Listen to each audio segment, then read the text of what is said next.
¿Qué tal, amigos de Infocracia? ¿Qué piensan de la actual demanda de corrección política?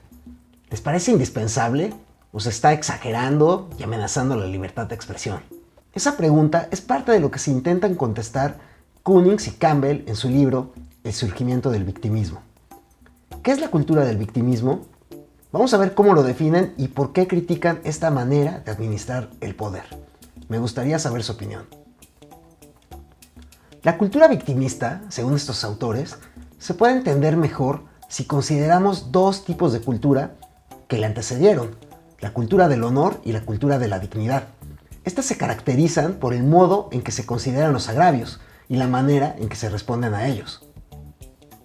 La cultura del honor es la que todavía prevalece en muchos países árabes o entre las pandillas de los países occidentales. En la cultura del honor, lo que se considera valioso es la valentía física y la resistencia a ser sometido por otro. Como el honor depende de las evaluaciones del otro, a veces para reivindicarlo es indispensable apelar a la violencia física.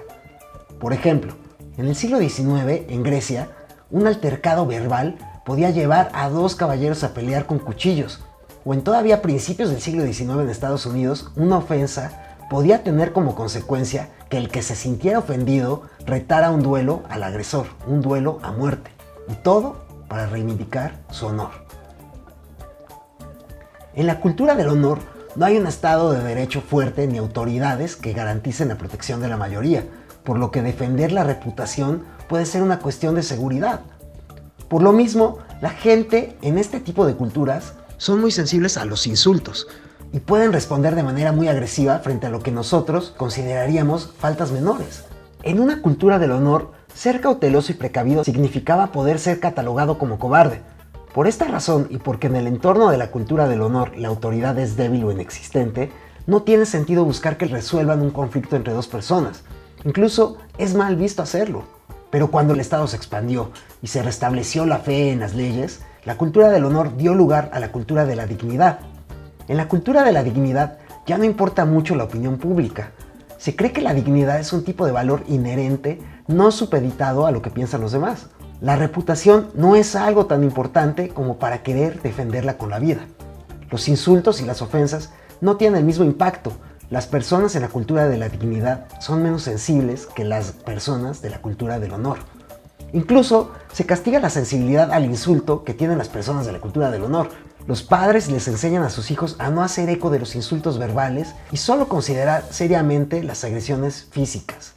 Una idea bastante radical para las personas educadas en la cultura del honor. En la cultura de la dignidad no solo se enseña a ignorar las afrontas y desaires verbales, también se educa a que las personas solo acudan a las autoridades cuando las agresiones tienen un carácter físico o severo. Si buscan ayuda de terceros por cualquier agravio, se tilda a las personas de conflictivas.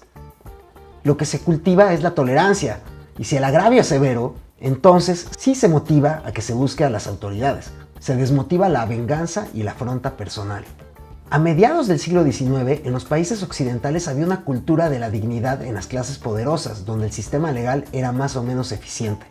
Pero hoy, según Campbell y Manning, está surgiendo otro tipo de cultura con un tipo muy particular de código moral, y que es diferente al código moral de la cultura del honor y de la cultura de la dignidad. A este tipo de cultura, Campbell y Manning le llaman la cultura del victimismo.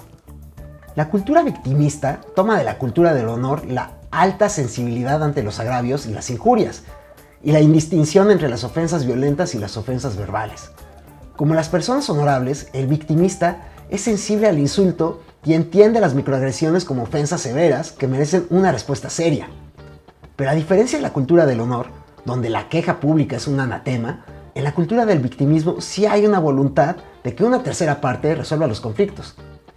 En eso se parece a la cultura de la dignidad. Pero hay que subrayarlo bien. Se distingue de la dignidad, pues en esta última se condena tanto tener una piel delgada ante los insultos, como apelar a las autoridades para resolver agravios no violentos. Según Campbell y Manning, hoy el concepto de microagresión es una de las muchas manifestaciones de la cultura del victimismo. En las instituciones privadas y públicas y en las corporaciones se educa para detectar y para evadir los microinsultos. También ha aparecido otro tipo de ofensas y prohibiciones que solo podían tener lugar en una cultura victimista. Por ejemplo, Se ha prohibido enseñar yoga a discapacitados en algunas universidades, por tratarse de una indebida apropiación cultural de la India. O incluso una cafetería de otra universidad tuvo que pedir perdón porque el staff usó sombreros charros en una celebración donde se sirvió comida mexicana. El peligro, sugieren Campbell y Manning, no es que la cultura victimista motive a buscar validación de los más vulnerables en las sociedades, sino que muchas veces busquen que las terceras partes castiguen a los microagresores. Y las consecuencias de esta manera de ejercitar el poder cada día son más palpables y serias. Por ejemplo, se han despedido a profesores universitarios por no regular los disfraces que utilizan los alumnos en Halloween, como sucedió en Yale. O cada vez son más comunes los boicots de conferencias de personajes que la comunidad considera deleznables. Incluso ha habido casos donde se ha agredido físicamente a tales personajes solo para que no vulneren con sus ideas y palabras a los más débiles. Al mismo tiempo, mientras más se concentra la mirada en las microagresiones, más se ignoran las agresiones verdaderas que suceden realmente. En la cultura del honor, lo valioso es pavonearse de las bravuconadas y la valentía física. En la cultura de la dignidad no solo se enseña a ignorar las afrentas y desaires verbales. Lo que parece recompensarse en la cultura del victimismo es ser una víctima, pues de ese modo se les reivindica y también se castiga a sus agresores.